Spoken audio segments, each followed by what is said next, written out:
Possibility. I believe I was doing some research real quick on my phone today, nothing to do with the hospital actually, it had to do with our EMS service. Florida is removing balanced billing capability from many providers. So it's just something else to look at. I only thought about it just because y'all are talking about all this stuff, I just came to observe. But I think it was Florida, they're removing balanced billing capabilities, which is gonna hurt all of the financial wherewithal of the different medical providers across the state. There was some stuff that came up with the legislator. EMS as a whole has come up with a political action committee. Dudley Wade of Shirts and a lot of the people in the RAC have gotten involved in it, trying to fight that because in Florida they exempted the EMS where we can balance bill, and that's what they're fighting for there. But it's something that the hospital needs to really be worried about, is the balance billing. Because they are, I will say this, HHST is shoving down, they're talking about cuts of up to 36% that affects EMS, and I know it's not just us, but I'm focused on EMS, so it's something just to be aware of as a board, something to look into. They are trying to shut down the reimbursements. So that's it, just information. We appreciate everybody's input tonight. We're going to give Carl a few minutes to answer some of these questions. Well, first, the hospital acquired conditions, I was going to have Sue just kind of give you an overview of what happened, and so we can talk about the other answers. Oh, yep. Good evening, everyone. My name is Sue Tackett, and I am the Chief Nursing Officer here at Common Memorial.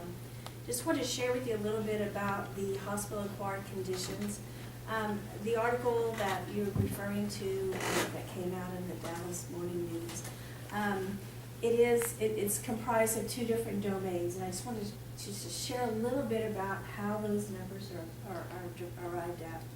So there's two domains. One of them has to do with falls, post-op sepsis, post-op respiratory failure, acquisition of bed sores in the hospital, wound dehiscence, things like that.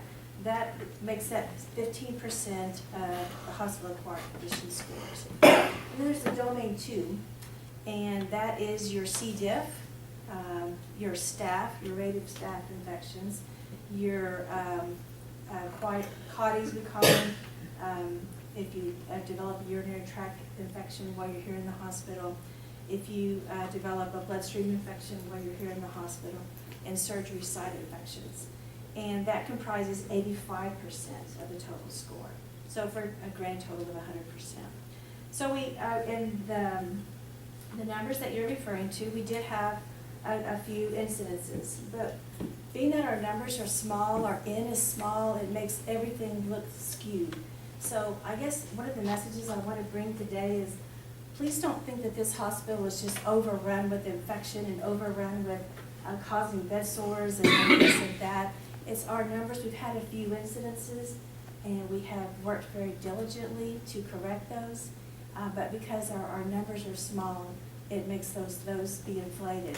I am proud to report, though, for the domain 2, which is the 85, it's the staph, it's the C. diff, it's the urinary tract infections, the blood infections, the surgical site infections. For 2016, we have had 0 incidents. All right. Up to date. So Yes, are those numbers risk adjusted in any way? They, Are your results risk adjusted? I don't think that they are. It's so complex, you know, they make everything so complex, but I don't believe that they are. So if you have one, for example, we had one incident in over almost 9,000 patient days, but it throws us into a very high percentage over one incident. So that's kind of how. I would say to you, then your public response to that could have been better. If you got out there and said, gee, it looks terrible, but this is what it represents, I think that would go a long way to helping people understand. Believe me, I understand about small numbers. Yes, yes. It really does skew your, Yeah. But One incident out of 10, one incident out of 100, if I have 100 people and I have one bad, I'm 1% bad. But when you only have 10, people go, man, that's, Exactly. so yeah, you need to look at raw data. That's really important. But You also still for- lost the money though. Yeah, but also for 2015 and 2016, you were fine. So something happened Yeah. as far as 2017. Yeah. Well, again, Well- it looks backwards. It does. Some of the data is from 2013. This data is from 2013 to 2015. So we're talking right now about 4-year-old data. But for this study, for this time period, it was from 2013. And the 2017 is the payment year in which it's going to be adjusted, where they will take the, or that's what your numbers were, we will hit us in 2018. Thanks, Steve. Just one bit of clarification. A couple of the speakers noted that Carl said this impacts all hospitals in Texas. And people said, oh, the infection thing is just 61. The this that he was referring to were the cuts, the major cuts in disrupted Medicare. So you were referring to it a little bit incorrectly, inadvertently, I'm sure. That's why I asked, is this true? I didn't accuse. It was I a asked- general- No, I didn't say you did. I just said the way I was presenting it is like, well, it's only 61. No, that is the infection part. What we were talking about was the total cuts from Medicare disrupt. Instead of, that was his reference when he said it's impacting hospitals across Texas. He wasn't referring to the infection part at all. It was a Did you say that it was clarification. Okay, well, $70,000? I'm giving you a clarification Less answer. than 50. Well, less than 50. So out of a $3.6 million shortfall, it's a big headline with a little tiny impact. Yes, and, we take every issue seriously. Yes, our N is low, the number of patients is low. Unless that's you, that sounds insignificant, but we take that very seriously. We don't want to have any. But because we are small, we have, it doesn't take much for us to get into trouble. And we monitor and are held accountable to over 160 of these types of measures. And so we take them all very seriously, and we don't believe it's going to impact us in fiscal year 18. So it is not even in our budget. The less than $50,000 impact that you're alleging, Carter, that we made a decision on is not true. It's not in the budget as far as what we are anticipating. So if it does happen, again, it's a $33 million net revenue budget. That's what we expect to be paid next year. And we're talking about less than $50,000. So that's not why we raised the taxes. All right, as far as Endeavor performance fees, it's public knowledge, it was in the paper, that my company paid $480,000 back this year. Also, in our budget, we have 0 performance fees for Endeavor because we're not gonna earn them. We're not gonna earn them based on this. We're not going to reduce services and cut things to earn a fee. We're doing what we believe is best in the board, and educating the board on that. So we have no performance fee budget because we have a loss of about $2.5 million on operations for tax money. The rest of the tax money will be used for capital investment and to pay the bond off this year. So that's that. As far as our pricing, I agree our pricing is high. This, I believe, is a problem each hospital has. Some are more aggressive about self-pay discounts and so forth. We cannot compete with an open MRI in New Braunfels if it's an independent one. I would argue our MRI is better quality, but that's a whole nother discussion. But there are freestanding imaging centers around San Antonio that are more competitive with us, and we lose patients to them. We have a self-pay discount and a discount if you don't have insurance or if you want to pay cash in an effort to compete with that. But our pricing is reviewed every year. We look at the region and making sure there's over, I think it's 50,000 lines on our, we call it the charge master, so our list of charges. And we review that every year, making sure we're regionally competitive, and we try to stay right in the middle. So I believe our prices, although they're high as an industry, we're market-based on that and make sure we do that. This budget has 0 increase in our pricing for next year. She mentioned this is the real deal. The healthcare people that spoke are saying, this is happening, so they're affirming that. The merit increases, we did not give a merit increase this year. Our concern is that if we don't give one, this would be a year and 9 months between merit increases. If we don't, we'll start losing some of our quality staff. Because just like you, we're in a competitive market and they can go to San Antonio. If we don't offer health insurance, we will lose all our good people, I would think, or most of them. because we have to be competitive. They can drive 20, 30 minutes to Seguin and get full health insurance, they can go in San Antonio. So what we're doing though is looking at deductibles and all those things.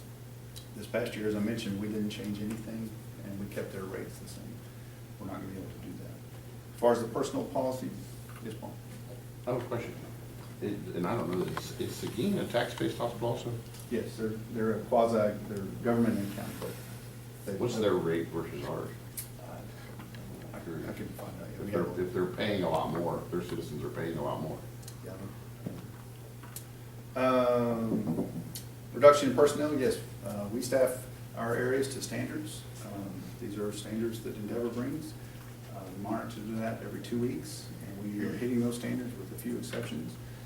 The only increase in personnel year over year is for our new doctors, and we are taking over the providers in the urgent care center in Livonia. They were provided by an outsourced company, by a physician group. Now we're doing that in-house, saving money to do that. So there's no additional personnel in the budget, and we watch our staffing closely. Yes, it could be better in some places, but overall, the organization, we're hitting our targets. Carl, can I make a real quick comment? I do want to let you know that one of the things that we do, and we're very proud of it here, we do not bring in contract nurses unless we absolutely have to. Not that contract nurses can't be very good providers, but when you have people that are full-time or permanent part-time that are here and have a stake in it, you have a tendency to get better quality care than if you bring in someone who's only just going to come in and be here for 1 or 2 shifts.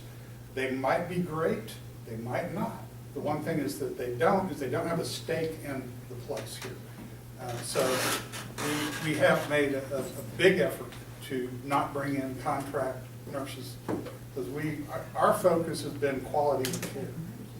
We also manage our- That just, I mean, the fact is, the reason our budget is what it is because we steadfastly refuse to cut quality of care. May I ask a question then? And I appreciate that you try not to bring in contract nurses and your reasoning is very sound. What about contract doctors? We don't have locum tenens physicians. The only place where we have some more itinerant physicians is in our emergency department. So they'll take 3 or 4 shifts a month, but we don't have any locum tenens physicians, meaning like a contract nurse where they come in and work for 2 weeks and leave. We don't have those in our clinic or in our hospital. ERs are standardly run that way. It seems to be the model. Is it the greatest model in the world? Probably not, but it is the model. As far as malpractice claims, in my tenure here, we've had 0. The only claims that we've had are alleged slip and fall out in front of our cafeteria. And I'll say it to his face, for an ambulance chaser like that to put an ad in the paper, I can't do anything about that.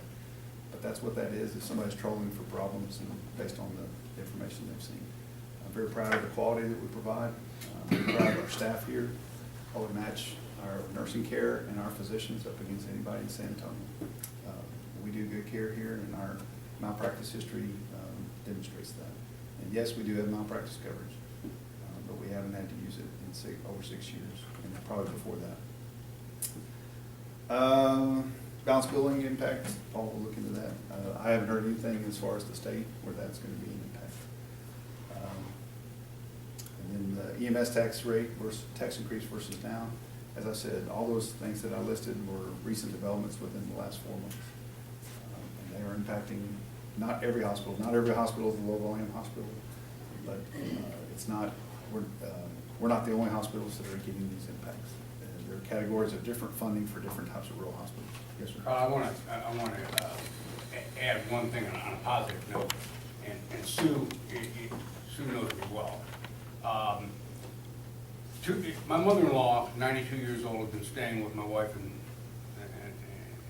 me for a number of years. And she had a very significant embolic stroke, non-bleeder, left brain. And she's right-handed. The right side's pretty messed up. We were here in this hospital for a few days in the emergency room, and Sue came and visited, and I actually told her that I think that the nursing care that we got was absolutely superb. And they're trained well. Absolutely no, and some, all of my questions are not with care, provider care, it's management. So, you know, I'm focusing on that and asking that you look like all of us sitting out here. I've been affected by Obamacare and all of that stuff, like everyone else has. The economy is really you know, it's bad. Coming around now, my consulting firm has had very little work the last couple of years. So if we're fighting it, just asking you to fight it too. Look what you can do, where can you tighten the belt, and if you're truly not getting any funds, I don't know what you're doing here, but that's as a business, but that's acceptable. I just want to make sure. To be clear, Yeah. we're not getting any performance fees. We get a monthly fee, and then we pass through the CEO costs. So that, just to be clear. But our- Does the CEO work for you, or does he work for the hospital? He's an employee of my company. He's the only one here. He will live in Wilson County, and he's an employee of my company. I've always questioned that, but, okay. Well, thank you for those comments. I've been in healthcare 30 years now, and I'm not saying that to impress you. I'm saying that to tell you I'm old. I've been around a long time. And this is the most dynamic time in my career. With the ACA, all that's happening, with the pressures on businesses. The good old days were when DRGs came in 1983, 84. Some of y'all remember that. Then we had the managed care crisis, if you will, of the 90s, the Clinton era, when HMOs were going to rule the world. Y'all remember that? This is even more dynamic. I was talking to the COO of the Baptist system. In his last 15 years that he's been in that organization, this is the hardest, most toughest time he's had. So I'm not crying to you, I'm not complaining. It's our time to shine, as one of our board members said. But this is a very challenging time, and it's impacting everyone. And we are managing through it. We will survive, and we're gonna, with this board's support, we're gonna come out on the other side as good or better than we are. We've got competition coming, but that's not in these numbers. So once we have competition coming, we're gonna have to adjust to that. So I believe the good care that you received is a result of strong leadership.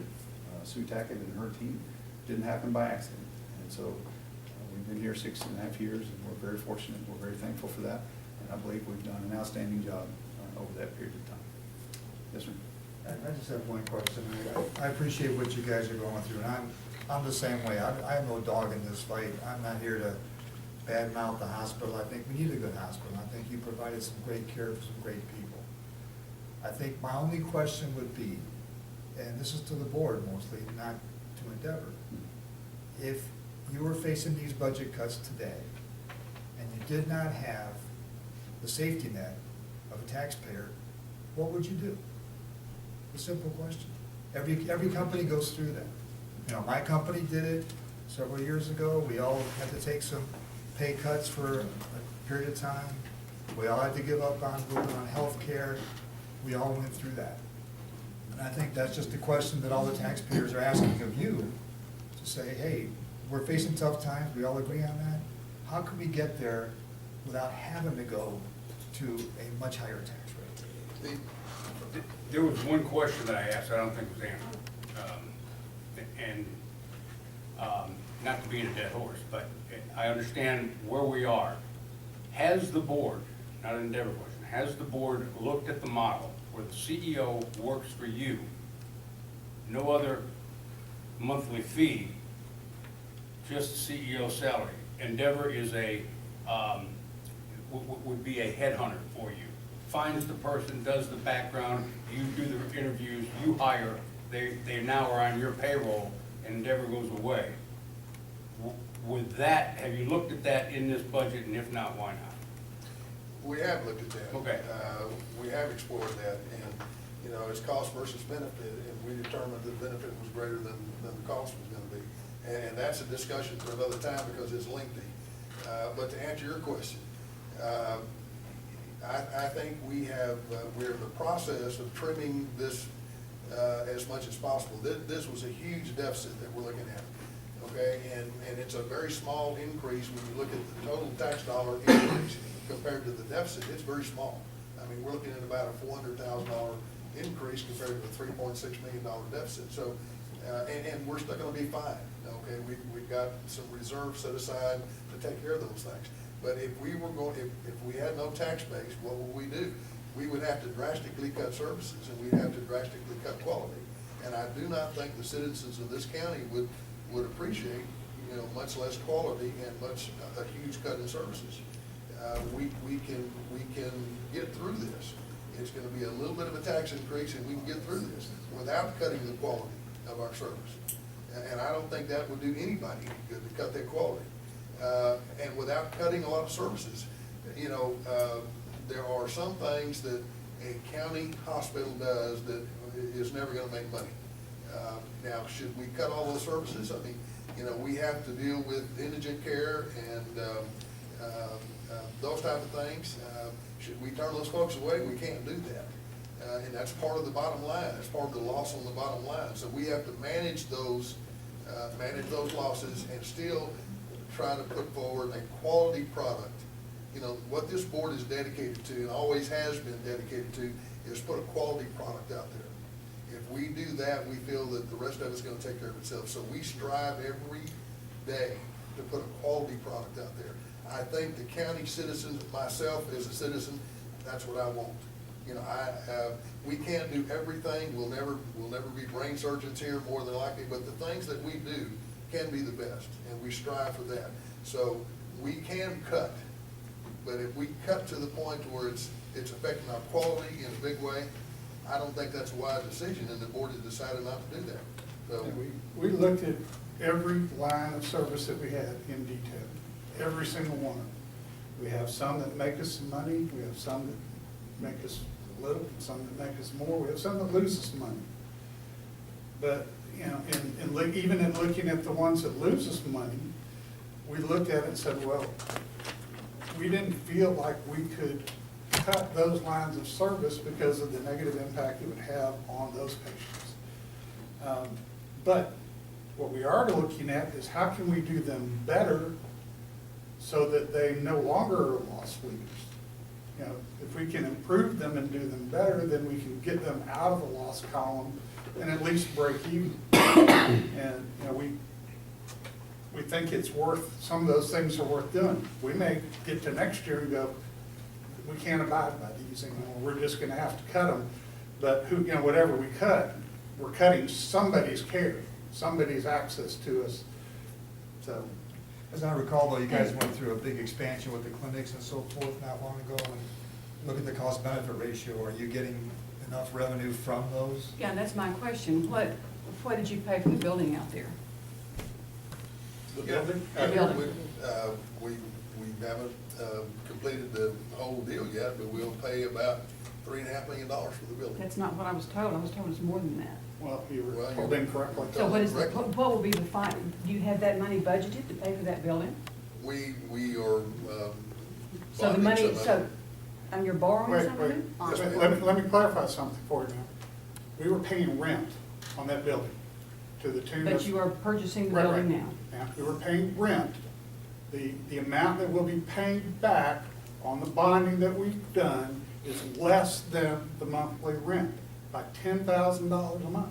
So but the purchase price of that building, is that did you all have some kind of a lawsuit regarding that and what the final purchase price was? It's, No, that's part of the appeal process. part of the, There is a the final hearing. appeal process to. So- There's a hearing. The- Okay, so you all are Eminent involved right now domain. in a lawsuit to buy that building for No, ma'am, what? it's not a lawsuit. It's eminent domain. It's a hearing, it's It's a part of the hearing. appeal process. Eminent domain, so you all sued those people to get that building at the price that you wanted? No. It's not a So, lawsuit. okay, so tell me, It's tell me not- how you use eminent domain in that situation, please explain.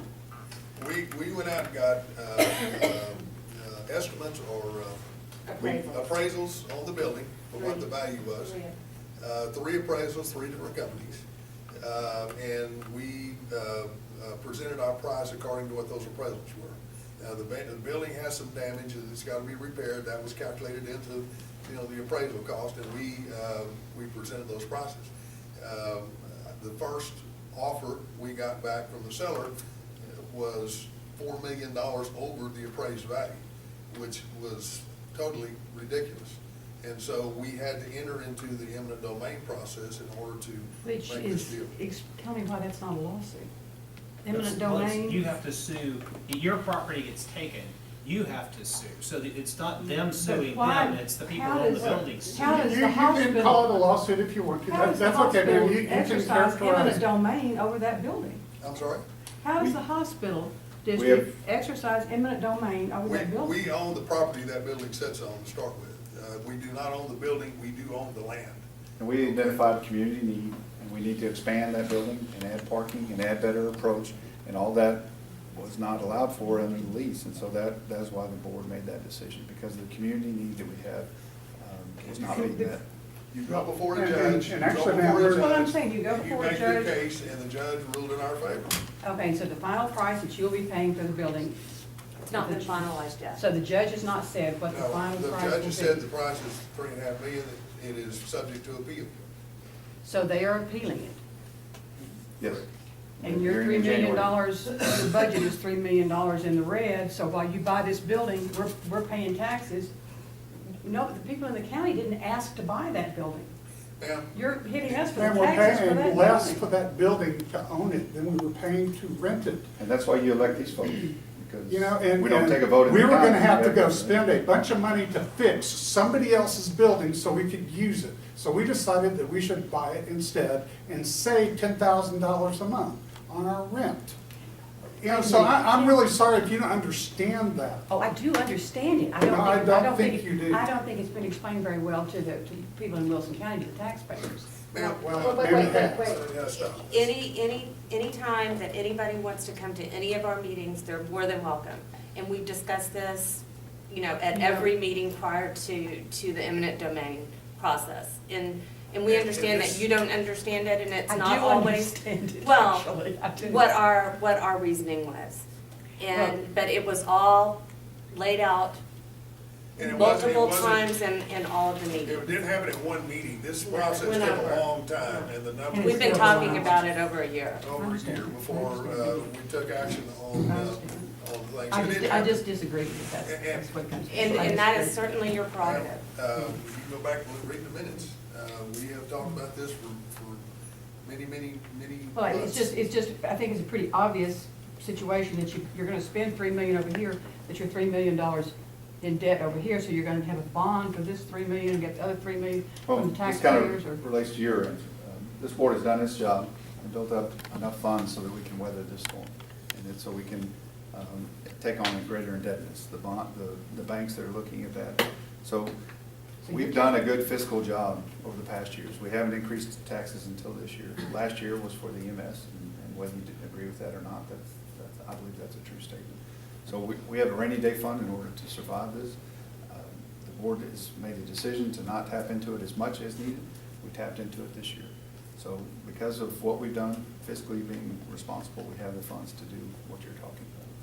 And that's why we haven't had to cut. But as Larry said, more cuts are coming. These are the good old days. And so we're gonna have to make some tough decisions going forward if we don't continue to grow our business and do the things we need to do to manage effectively. Is it 22.5%? I mean, I did the It's math a- of what was in the It's newspaper. a 7.55% increase in the tax rate. The numbers Which- are correct, I ran them. Yeah, which is a 22%. Yeah, I ran Don't them. get me lying, but we're going up 7.55%, which is, keeps it under the rollback rate. Correct. So the example they used in the newspaper then is incorrect, because they gave a before cent and an after cent, and if you just do simple math and take the delta and factor it back into the starting point, you end up with 22.5. So I was like, No. Yeah, it's. you know, you're how you- automatically in rollback territory, we're gonna be doing the same dance again. No, No, we're not in rollback territory. I ran it from the paper. Well, you know, the dilemma with us too is that our tax rate's not that high, so any increase is a large percentage. Well, I don't know, I paid a lot less in Harris County, and I realize Harris County's really big, it also has a lot more hospitals, so I think it's not so much an orange and apples comparison because of the volume. what I'm saying? You got this, you got millions of people in the county, you got more hospitals in the county. So it's not as huge a delta between the two as people make it sound. No, but I lived in Harris County in Houston for up until 15 years ago. My taxes were significantly higher there than they are here, significantly higher. My hospital tax was never that high. Well, I'm talking about my total taxes. Oh, well, yeah, I'm running $6,000 for the whole caboodle. I got Evergreen in my pocket, I've got Sarah in my pocket, I got the county in my pocket.